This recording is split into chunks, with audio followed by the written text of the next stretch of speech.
Selamat pagi, salam sejahtera. Ramai orang bertanya, ramai orang persoalkan mengapa Zahid Hamidi memilih untuk bekerja sama dengan PH. Sejak sekian lama, saya sebagai pemerhati politik, saya mencari apa alasan sebenarnya Zahid Hamidi menerima Datuk Seri Anwar Ibrahim sebagai rakan sekutu, sedangkan PAU 2020 menulis bahawa no Anwar, no DAP. Namun demikian, akhirnya Zahid Hamidi perjelaskan sendiri mengapa beliau menerima kerjasama antara PH dan dengan DAP. Berikut ialah penjelasan daripada Datuk Seri Zahid Hamidi berkaitan dengan mengapa UMNO memilih PH walaupun ada no Anwar, no DAP. Sebelum itu, saya nak mohon bantuan daripada anda semua share video ini supaya semua orang tahu inilah alasan Zahid Hamidi menerima atau memilih PH berbanding Perikatan Nasional. Sila bantu juga untuk tekan butang subscribe untuk mendapatkan isu-isu terkini daripada channel saya ini. Saudara-saudara sekalian, pada PAU 2022, ini penjelasan Zahid Hamidi berkaitan dengan isu memilih Pakatan Harapan sebagai rakan sekutu. Ahli UMNO hari ini diberi pencerahan oleh presiden mereka mengenai alasan mengapa parti itu bekerjasama dengan Pakatan Harapan PH di sebalik ketetapan no Anwar, no DAP sebelum ini. Menurut Ahmad Zahid Hamidi, walaupun keputusan itu dibuat oleh perhimpunan parti sebelum ini, ada fasal dalam perlembagaan UMNO memberikan kuasa kepada salah satu badan parti bagi merujuk kepada fasal 9.1 perlembagaan UMNO.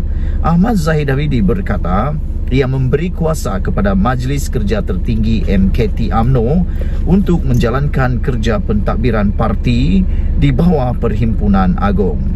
Kata Ahmad Zahid, ada suara mempertikaikan parti apabila bekerjasama dengan PH dengan mengungkit ketetapan menolak Anwar Ibrahim dan DAP sebelum ini.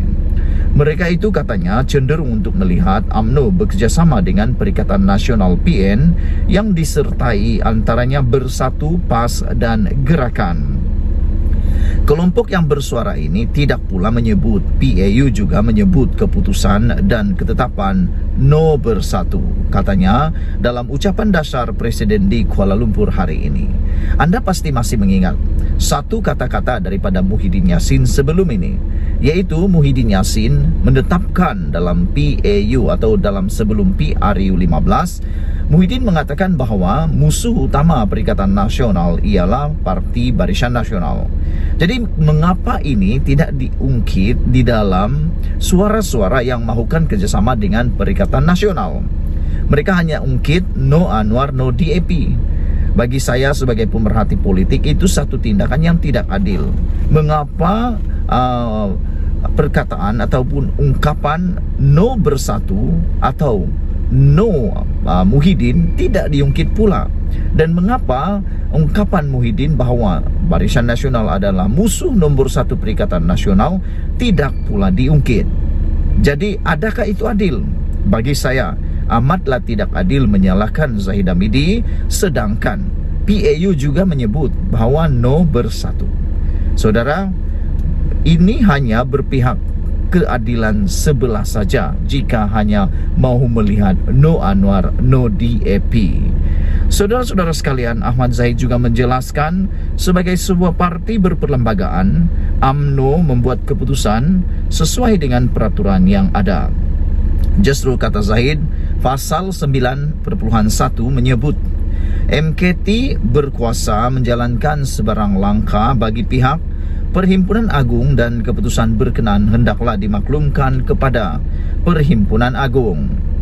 Pada pilihan raya umum PRU lalu, BN mencatat keputusan terburuknya apabila hanya memenangi 30 kerusi Dewan Rakyat dengan 26 daripadanya diwakili oleh UMNO.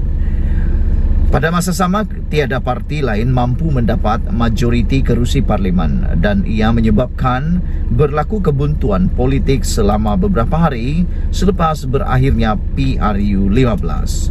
Untuk Barisan Nasional kemudian memutuskan UMNO BN kemudian memutuskan untuk memberikan sokongan kepada Pakatan Harapan yang diketuai Anwar dan turut dianggotai DAP untuk membentuk kerajaan pusat.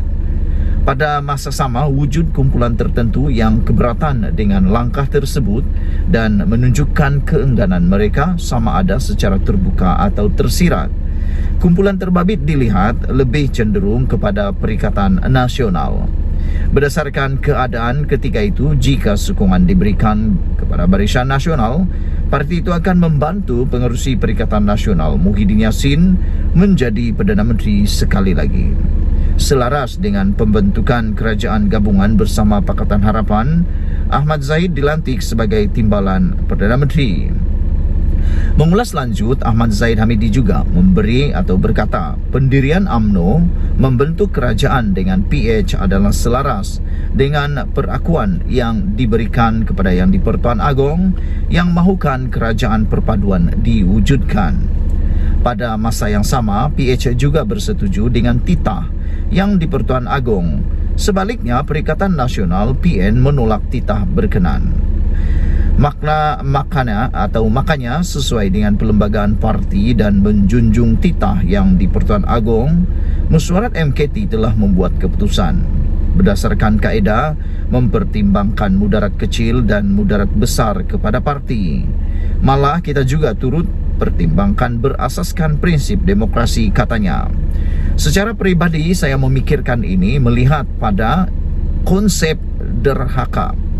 Mungkin pada waktu itu Zahid Hamidi melihat kalau mereka menolak titah Yang di-Pertuan Agong, orang Melayu mungkin akan menolak UMNO Barisan Nasional dengan lebih teruk lagi. Kerana itu boleh dianggap sebagai derhaka kepada titah Kebawah Duli Yang Maha Mulia Yang di-Pertuan Agong. Tambah ahli Parlimen Bagan Datuk itu lagi, pemilihan PH juga adalah berdasarkan jumlah kerusi yang diberikan rakyat kepada parti itu dan mandat lebih besar rakyat beri kepada mereka. Setelah dibahaskan, MKT membuat keputusan untuk memilih bersama PH bagi menubuhkan kerajaan perpaduan Malaysia, katanya lagi.